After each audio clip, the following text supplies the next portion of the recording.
আমরা ফেসবুকে সময় কাটাই, ইউটিউবে সময় কাটাই, হয়তো আমরা ভিডিও দেখি সময় কাটাই। আমার ভিডিও আপনি দেখতেছেন, অন্য মানুষের ভিডিও দেখতেছেন, এরকমভাবে সময় কাটিয়ে দেয়, ঠিক না?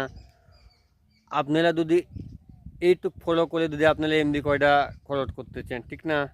এইটুক ফলো করলে মনে করেন ভিডিও দেখে দেখে খরচ করতেছেন, সেই সময়টা যদি আপনারা ইউটিউবে ফেসবুকে যদি ভিডিও আপলোড করে কিছু টাকা ইনকাম করতে পারেন, তাহলে কার লাভ? আপনার লাভ না?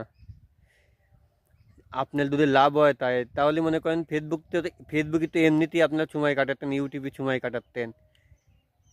এইটুকু আপনাদেরকে ধারণা দেব কি আপনারাও ভিডিও আপলোড করে টাকা ইনকাম করুন, এইটুকু আমি ধারণা দিতে পারি। আপনার ধারণা দিলে বলে আসলে আপনারাও শিখতে পারবেন।